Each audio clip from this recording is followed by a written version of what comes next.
بسم اللہ الرحمن الرحیم. ناظرین کرام السلام علیکم. آپ دیکھ رہے ہیں آواز پاکستان عبدالباسط کے ساتھ. میں بڑا ہو کر ڈاکٹر بنوں گا اور انسانیت کی بے لوث خدمت کروں گا. اکثر ہمارے بچے جب اسکولوں میں جاتے ہیں تو ان کے یہ جذبات ہوتے ہیں اور اب بڑی قدر کرتے ہیں ہم ایسے جذبات کی اور بچوں کو انکریج بھی کرتے ہیں کہ یہی طریقہ ہے. لیکن ناظرین جب انسان طالب علمی کے زمانے سے نکلتا ہے، میڈیکل کالج بھی پہنچ جاتا ہے اور پھر ڈاکٹر بھی بن جاتا ہے تو پھر زمانے کے حوادث ایسے لگتے ہیں کہ خدمت تو بہرحال انسان کرنا چاہتا ہے لیکن وہ بے لوث پھر اس طرح نہیں رہتی. زمانے کے پریشرز، گھر کے پریشرز، مالی حالات، تو یہ تمام چیزیں مل کر انسان کو تھوڑا بہت حقیقت پسند بھی بنا دیتی ہیں. ہمارے ہاں چونکہ ہماری ریاست میں اپنے آپ کو فارغ کر دیا ہیلتھ سے اور تعلیم سے بھی، اس لیے ہم نے دیکھا کہ پچھلی کچھ دہائیوں میں پرائیویٹ سیکٹر نے ان دونوں شعبوں میں بہت انویسٹ کیا اور ایک طبقاتی فرق بھی ہمارے ہاں ایک آ گیا ہے، کیونکہ جو پرائیویٹ ہاسپٹلز ہیں یا اسکولز ہیں اس میں تو غریب نہیں جا سکتا، نہ غریب کا بچہ وہاں پڑھ سکتا ہے. تو ایک پبلک سسٹم چل رہا ہے جہاں پہ ہاسپٹلز ہیں، اسکولز ہیں، کالجز ہیں، اور ایک پرائیویٹ سسٹم بھی چل رہا ہے. تو ان میں بھی فرق بڑا واضح ہے. لیکن بہرحال یہ ہے کہ کچھ نہ کچھ جو غریب عوام ہے وہ جہاں تک ہیلتھ کا تعلق ہے وہ کہاں جائیں، انہوں نے پبلک ہاسپٹلز میں ہی جانا ہے اور اپنا علاج بھی کروانا ہے. اور پھر جب ڈاکٹرز ہڑتال کر لیں، کیونکہ بڑی جائز وجوہات بھی ہو سکتی ہے ان کی ہڑتال کی، تو پھر آپ جان سکتے ہیں کہ ان مریضوں کا کیا حشر ہوتا ہوگا. پچھلے 3 دنوں سے کراچی میں بھی ینگ ڈاکٹرز نے ہڑتال کر رکھی تھی اور آج سنا ہے کہ یہ ہڑتال ختم ہو گئی ہے کیونکہ حکومت سندھ نے ان کے تمام مطالبات مان لیے ہیں. تو ذرا آئیے جاننے کی کوشش کرتے ہیں کہ یہ بات یہاں تک پہنچی کیوں، مطالبات کی نوعیت کیا رہی ینگ ڈاکٹرز ایسوسی ایشن کی. تو اس سلسلے میں میرے ساتھ بات کرنے کے لیے موجود ہیں ڈاکٹر عثمان ظفر جو پریزیڈنٹ ہیں ینگ ڈاکٹر ایسوسی ایشن کراچی کے. ڈاکٹر عثمان ظفر، آپ کو میری آواز آ رہی ہے؟ جی سر، آ رہی ہے. یہ بتائیے کہ آپ کی ہڑتال آج سے ختم ہو گئی کہ ابھی جاری ہے؟ سر آج سے ہماری ہڑتال کال آف ہوئی ہے، پر ہم کل سے سر اوپیڈیز میں بلیک ریبن لگا کے بیٹھیں گے سر. اچھا. کیونکہ ہمیں سندھ گورنمنٹ پہ سر ابھی فلی اعتماد نہیں ہے. یہ اس طرح سر پچھلے جو ہے 5-6 سال سے اس طرح سر کرتے آ رہے ہیں کہ ہم آپ کو نوٹیفکیشن دے دیں گے، پھر سر اس کے بعد یہ اپنے جو ہے وعدوں پہ فلفل نہیں کرتے. تو آپ کے مطالبات بنیادی طور پہ ہیں کیا ڈاکٹر صاحب؟ سر ہمارے بیسک جو مطالبات تو ہمارے نوٹ پہ بیسک 2 مطالبات تھے ہمارے. ایک سروس اسٹرکچر سر، سروس اسٹرکچر میں یہ کہ سر جو ڈاکٹر جو ہے اپنا جس طرح سر جس کا کمیشن کلیئر ہوتا ہے تو اس کو اپ گریڈ کیا جائے گریڈ وائز. دوسرا سر پے رائز کا جو سندھ اور کے پی کا جو پنجاب اور کے پی کے برابر میں ہماری بہت لو ہے سر. یہ 2 مین ایشو ہے سر. تو کتنا فرق ہے پنجاب اور جو ہے سندھ میں پے کا، جہاں تک پے کا تعلق ہے؟ سر جہاں تک پے کا تعلق ہے پنجاب سے ہمارا 60% سر بالکل کم ہے اور کے پی کے سے ہمارا 80% کم ہے سر. کے پی سے 80% کم ہے؟ جی سر. اچھا. تو اب جو آپ نے ہڑتال کی ہے اور کل سے جو آپ ربن پہن کے جائیں گے تو یہ کام 3 دن پہلے نہیں ہو سکتا تھا کہ آپ ربن پہن کے جاتے اور اپنا جو ہے ہڑتال جو اپنے گریونسز ہیں وہ رجسٹر کرواتے؟ کیا ضروری تھا کہ 3؟ جی سر، اس کی وجوہات اس لیے آئی کہ سر ہم نے آج 30 جنوری ہم نے سر 21 کو پریس کانفرنس کی تھی پریس کلب کراچی میں. ٹھیک.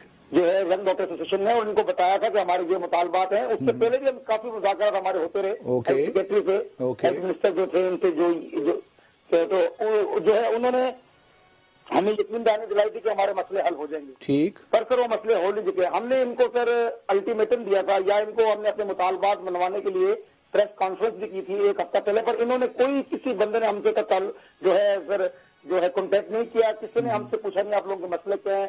اور مسئلے سر بالکل جائز اور بیسک مسئلے ہیں سر. ان کو مطلب کہ اتنی نااہلی ہے سندھ گورنمنٹ کی کہ یہ سر مطلب نو لفٹ کا بورڈ تھا ڈاکٹروں کو، بالکل پوچھتے تک نہیں ہے. ہیلتھ ڈپارٹمنٹ کا سسٹم بالکل خراب ہے سر. ڈاکٹر دن بدن سر جو ہے ان کی ایک سر کچھ عرصہ پہلے سپریم کورٹ نے بھی یہ ججمنٹ دی تھی کہ ڈاکٹر کی جو تنخواہ ہے سندھ کے ڈاکٹر کی وہ سپریم کورٹ کے ڈرائیور کے برابر ہے سر.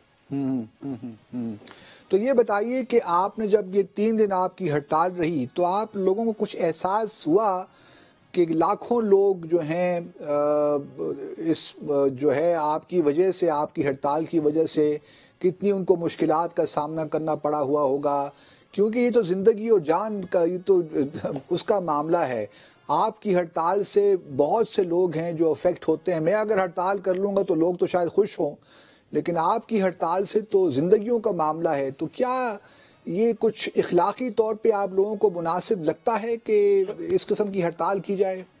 سر بالکل مناسب نہیں لگتا، پر آپ کے سوال کا جواب یہ ہے کہ ہماری جو لائف تھریٹنگ کنڈیشن ہوتی ہیں اس کے لیے ہماری ایمرجنسی ہوتی ہے اور ایمرجنسی آپریشن تھیٹر ہوتے ہیں. ٹھیک. سر وہ دونوں کھلے ہوئے تھے پورے اچھا دن میں. ٹھیک ہے. ہم نے الیکٹیو او پی ڈی جو چل کے آتے ہیں مریض ان کے لیے او پی ڈی بند کی تھی.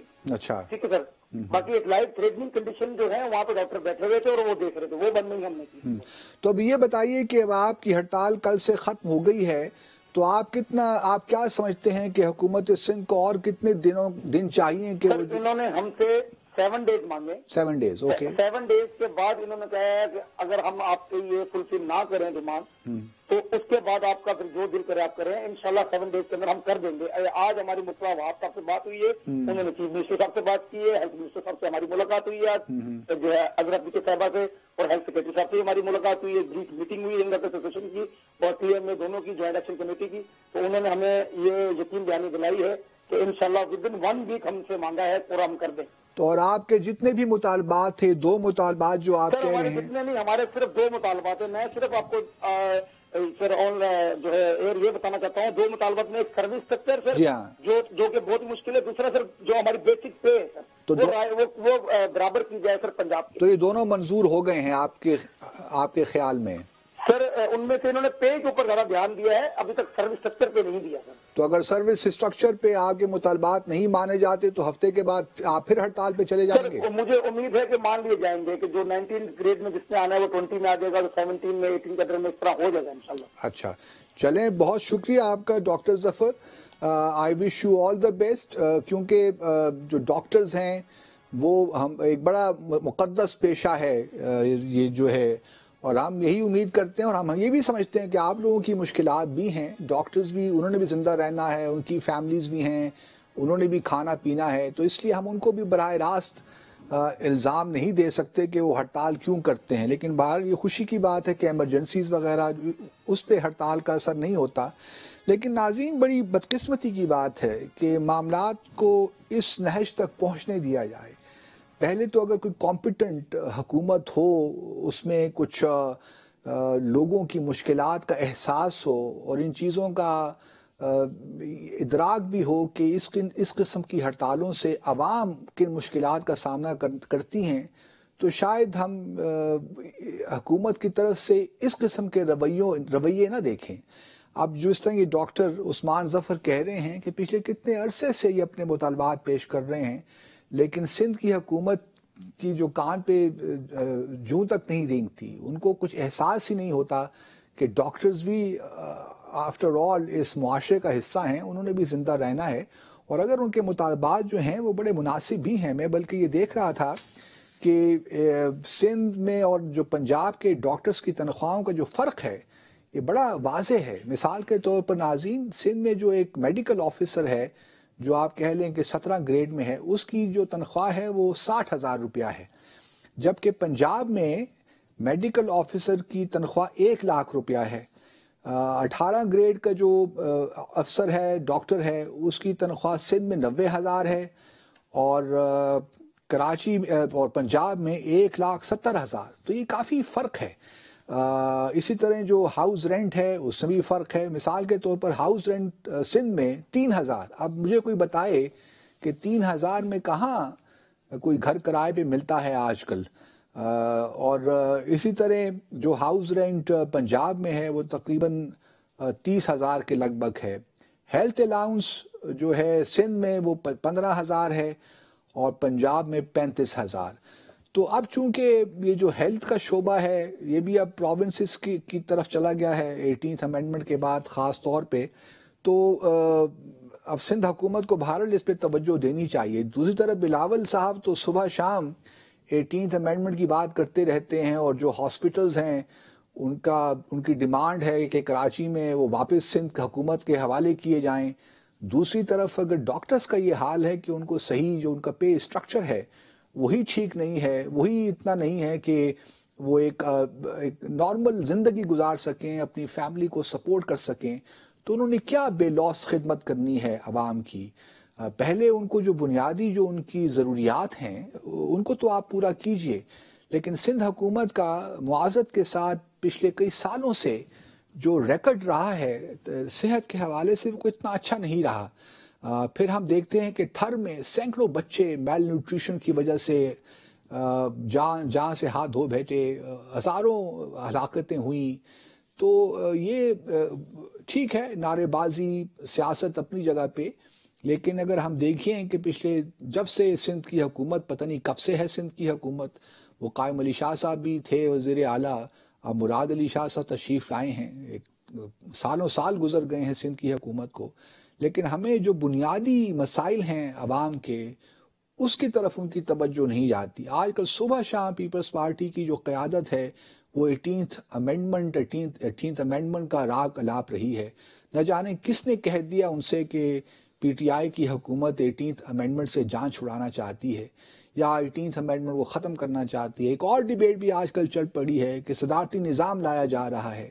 نہ جانے کیوں اس قسم کی باتیں ہو رہی ہیں، یا کس نے یہ ان کو بتایا ہے، کہاں سے یہ انٹیلیجنس ان کو ملی ہے کہ صدارتی نظام پاکستان میں آ رہا ہے. خدا را خوف کیجئے، جو بھی نظام میں تبدیلی آئے گی وہ آپ کی سپورٹ اور آپ اس کے بغیر ہو ہی نہیں سکتی. کسی بھی تبدیلی میں، کانسٹیٹیوشن میں اگر کوئی تبدیلی لانا چاہتے ہیں، پورے نظام کو تبدیل کرنا چاہتے ہیں، تو سیاستدان مجھ سے بہتر سمجھتے ہیں کہ کوئی اتنا آسان کام نہیں ہے. اس کے لیے دستور میں، آئین میں تبدیلی کی ضرورت ہوگی، اور پی ٹی آئی یہ تبدیلی خود نہیں کر سکتی. نہ قومی اسمبلی میں ان کو 2/3 میجورٹی حاصل ہے، نہ ہی سینٹ میں.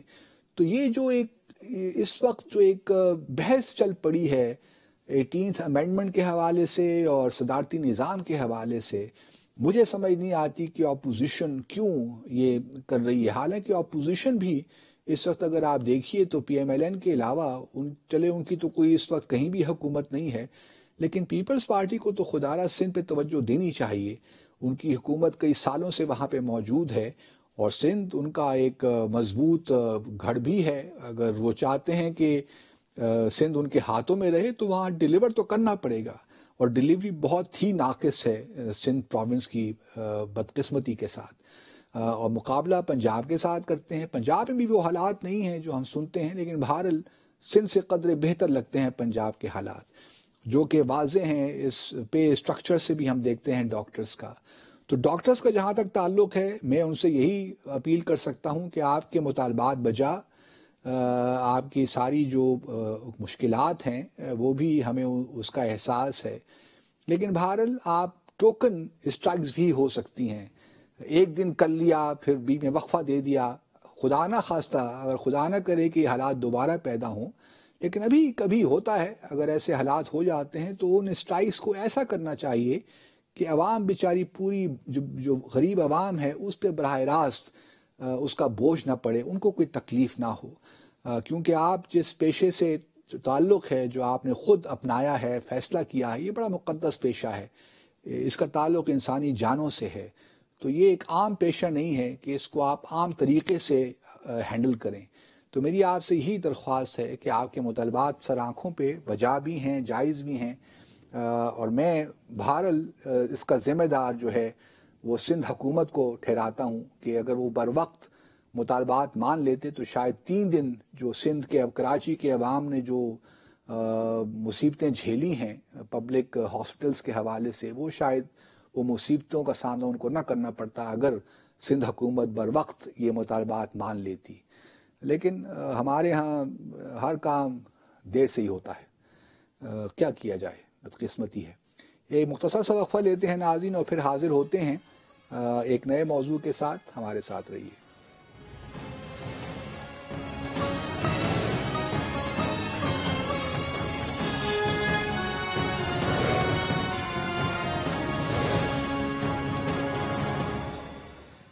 ناظرین دوبارہ خوش آمدید، اور پروگرام کے آخری حصے میں ہم ہمیشہ کی طرح آپ کی کالز بھی لیں گے، تو ہمیں ضرور کال کیجیے اور آواز پاکستان کا حصہ بنیے۔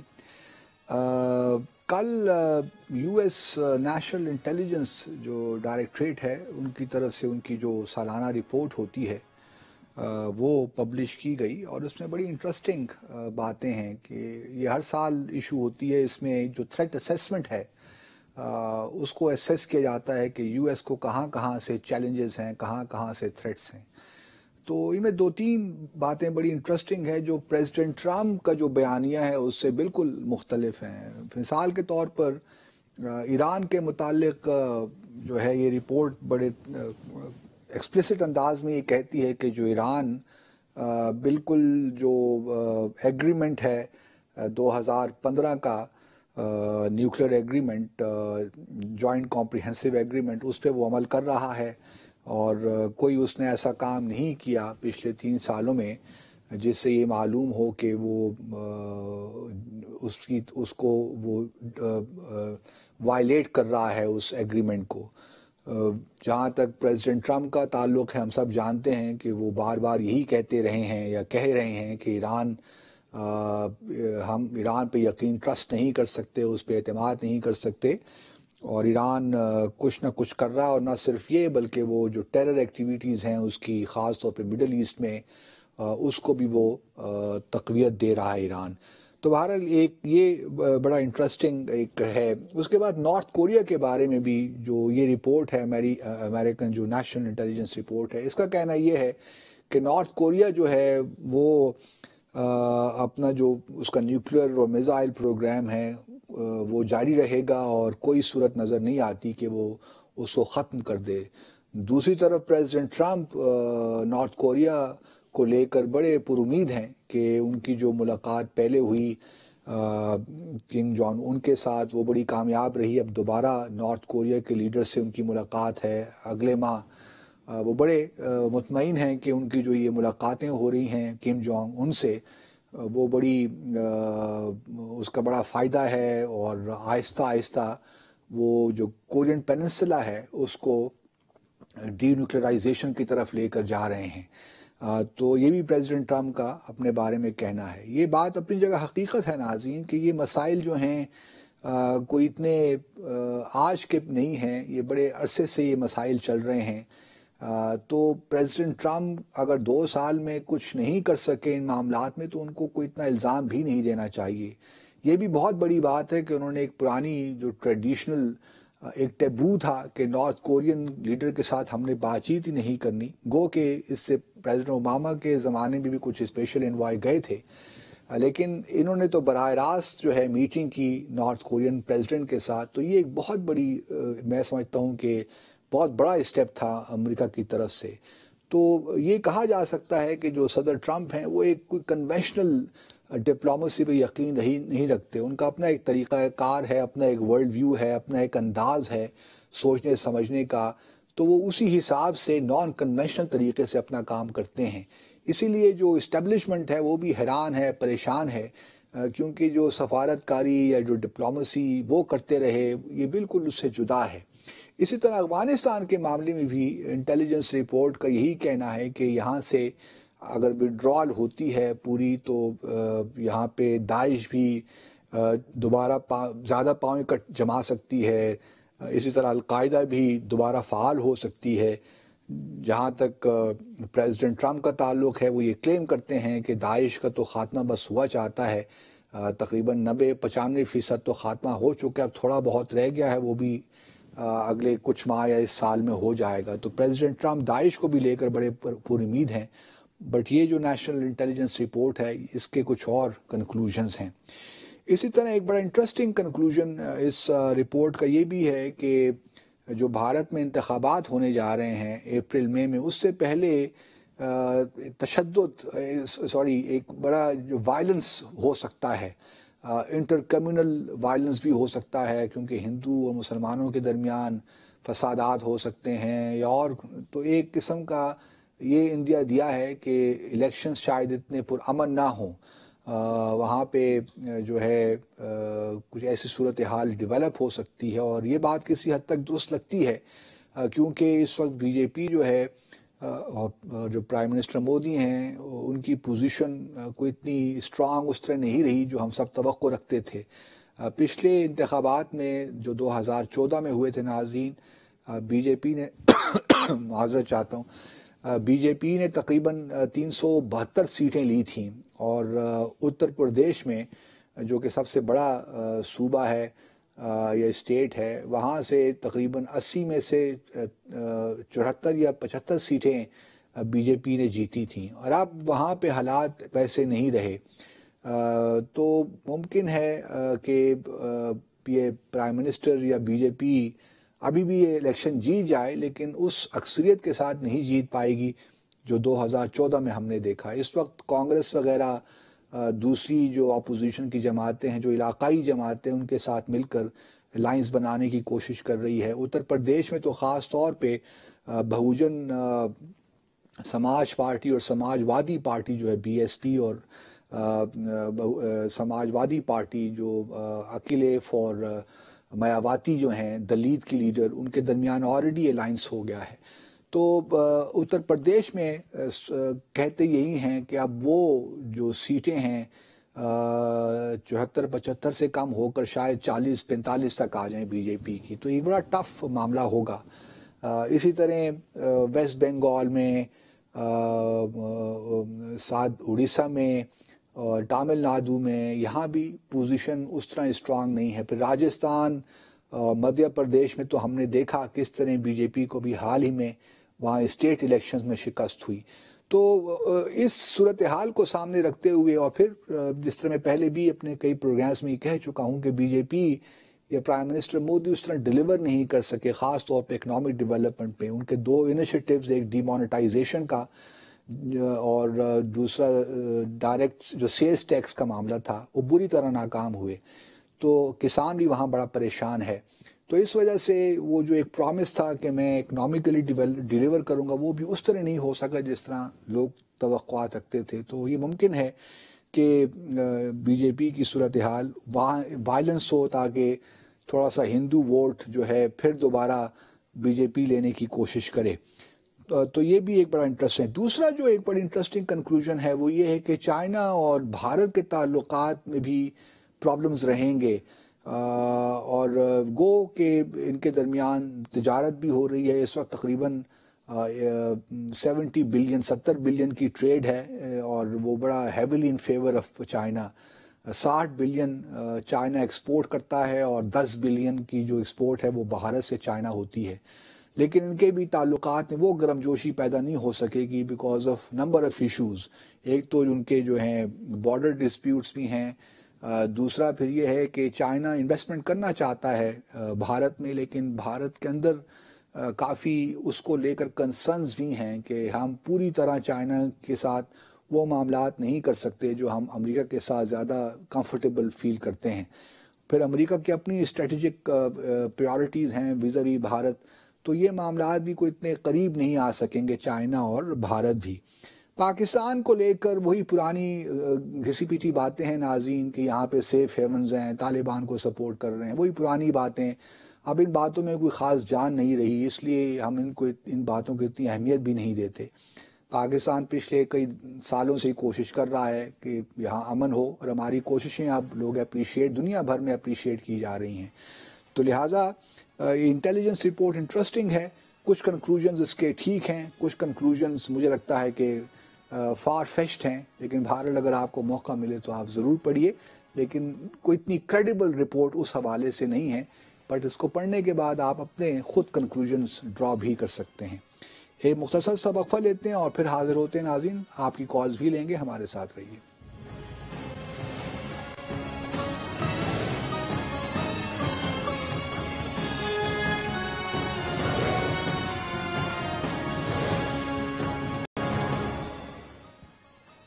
ناظرین دوبارہ خوش آمدید. انٹرسٹنگ ڈیولپمنٹ ہونے جا رہی ہے ناظرین پبلک اکاؤنٹس کمیٹی میں. شیخ رشید صاحب بھی اب ممبر ہونے جا رہے ہیں اس کے، اور ساتھ ساتھ خواجہ سعد رفیق بھی. تو یہ بڑا انٹرسٹنگ کمیٹی ہوگی.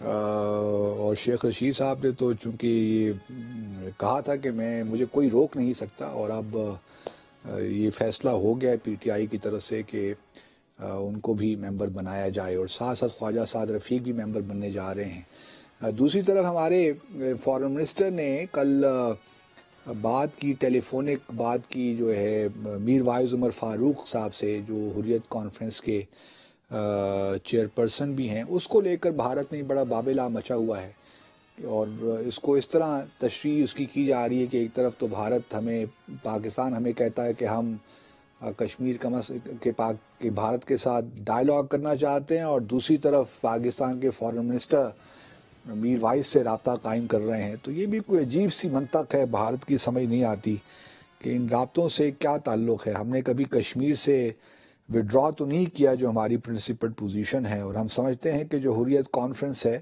وہ کشمیریوں کے جذبات کی، ان کی امنگوں کی صحیح ترجمان بھی ہے۔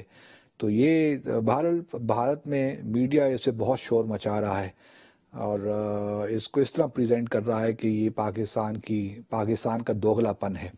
ہمارے ساتھ ایک کالر ہیں، بڑی دیر سے موجود ہیں۔ کون صاحب؟ ہیلو، السلام علیکم جی وعلیکم السلام۔ ڈاکٹر عارف بات کر رہا ہوں کراچی سے۔ جی ڈاکٹر صاحب کیا کہنا چاہتے آج ہیں؟ کے ٹاپک پہ تو نہیں، لیکن ساہیوال والا واقعہ جو ہے اس کے بارے میں ایک خبر چل رہی ہے جی فرمائیے۔ کہ جو جے آئی ٹی ہے انہوں نے کہا ہے جو گواہان ہے کہ شناختی پریڈ کے اندر آئیں اور شناخت کریں۔ وہ کس طرح شناخت کر سکتے ہیں؟ مجھے تو یہ سمجھ نہیں آتی۔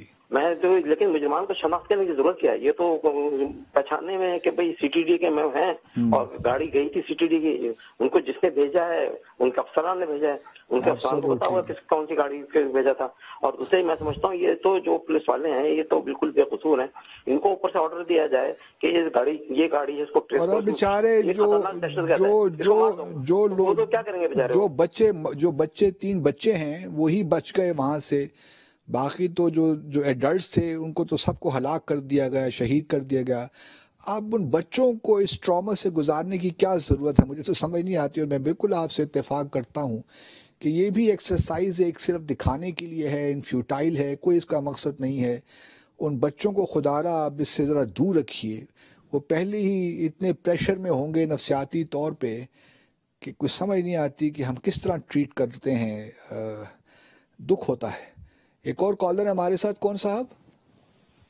ہیلو، ناصر مشتاق صاحب بول رہا ہوں سر، میں کہاں سے؟ راول پنڈی سے سر۔ جی ناصر صاحب فرمائیے، کیا کہنا چاہتے ہیں آپ؟ باقی صاحب میں آپ سے یہ پوچھنا چاہتا تھا سر کہ ہماری جو فارن پالیسی میں ابھی ایک چینج آیا ہے سر، کہ ہم نے کافی ملکوں کو وزٹ فری کیا ہے اپنی ٹورزم کے لیے، لیکن پاکستان کے عوام کے لیے کسی ملک نے کچھ بھی نہیں کہا کہ ہم اس ملک کے لیے بھی کچھ کریں گے، کہ ہم ان کو گھومنے کے لیے یا پھرنے کے لیے یا کسی جگہ پہ جانے کے لیے کچھ کیا جائے۔ گورنمنٹ کی طرف سے بھی نہیں ہوا، اور صرف یہی بات ہوئی ہے کہ ان ممالکوں کے جتنی یورپین کنٹریز ہیں ان کے لوگ جو ہے ہمارے ملک میں ٹریول بھی کرتے ہیں، سب کچھ کرتے ہیں، لیکن ہم لوگ کدھر بھی نہیں جا سکتے۔ ہمارے لیے یہ پرابلم بنی ہوئی ہے۔ پاکستان کے لوگ جانا چاہتے ہیں گھومنے پھرنے کے لیے، بچوں کو لے کر جانا چاہتے ہیں، کوئی سارے بھاگنے کے لیے نہیں ہوتے یا کچھ نہیں ہوتے۔ وہ آپ کی بات ٹھیک ہے ناصر صاحب، لیکن بہت سے لوگ گھومنے پھرنے کے لیے جاتے ہیں پھر واپس بھی نہیں آتے نا، وہ بھی ایک مسئلہ ہے۔ اور اگر آپ دیکھیے نا، امریکہ میں جو ٹورزم ہے، یورپ میں لوگ جاتے ہیں ٹورزم کرتے ہیں، لیکن ہمارے ہاں چونکہ پچھلے کئی سالوں سے جو ہمارے خاص حالات رہے ہیں اس وجہ سے لوگ جو سیاحت ہے وہ تقریباً ختم ہو کے رہ گئی ہے۔ تو ہماری ضرورت ہے کہ باہر سے لوگ آئیں اور یہاں پہ اپنا پیسہ خرچ کریں، ہماری یہ ضرورت ہے۔ اور چونکہ یہاں پہ بڑے حسین مقامات بھی ہیں اور ہم سمجھتے ہیں کہ ٹورزم ہیون ہے پاکستان، تو یہ ہماری ضرورت ہے، اس لیے ہم نے ویزا کو کیا ہے، ویزا ریجیم کو بہتر کیا ہے۔ تو اس میں نہیں سمجھتا کہ ہمیں ریسیپروسٹی کی ضرورت ہے، لیکن بہرحال ہمیں یہ بھی کوشش کرنی چاہیے کہ ہمارے عوام اگر باہر جانا چاہتے ہیں تو ان کو بھی ویزا آسانی سے مل جائے، اور تبھی ہوگا جب دنیا کا اعتماد پاکستان میں پوری طرح بحال ہو جائے گا، یہاں پہ لوگ آئیں گے، ہم سے ملیں گے، ہمیں دیکھیں گے۔ تو ایک پروسیس ہے، انشاءاللہ حالات بہتر ہو جائیں گے، ہمیں اچھی امید رکھنی چاہیے۔ ایک اور کالر ہے ہمارے ساتھ، کون صاحب؟ ہیلو، جی میں اشرف قندھاری بات کر رہا ہوں۔ جی اشرف صاحب فرمائیے، کیا کہنا چاہتے ہیں؟ آپ ابھی یہ پاکستان اور امریکہ کے بارے میں بات کر رہے ہیں کہ ہمارے تعلقات امریکہ کے ساتھ اچھے ہو جائیں گے، تو میں یہ سمجھتا ہوں کہ سب سے پہلے تو ہمارے تعلقات ہم سے ہی اچھے ہوں آپس میں۔ امریکہ کیا چیز ہے؟ میں امریکہ میں رہ چکا ہوں ایک عرصے تک، ہو ہوم لینڈ سیکیورٹی کے بارے میں اگر آپ کو معلوم کرنا ہے امریکہ کی، مجھ سے معلوم کیجیے، میرا نمبر، میرا نام آپ کے پاس ہے. ٹھیک. یہ صرف ڈھکوسلے ہیں، کچھ بھی نہیں ہے. سب سے پہلے تو ہم ہیں جو پاکستانی ہیں، ہم پہلے اپنے آپ کو پہچانے. امریکہ کیا ہے پاکستان کے مقابلے میں، یا دنیا کا کوئی اور ملک کیا ہے؟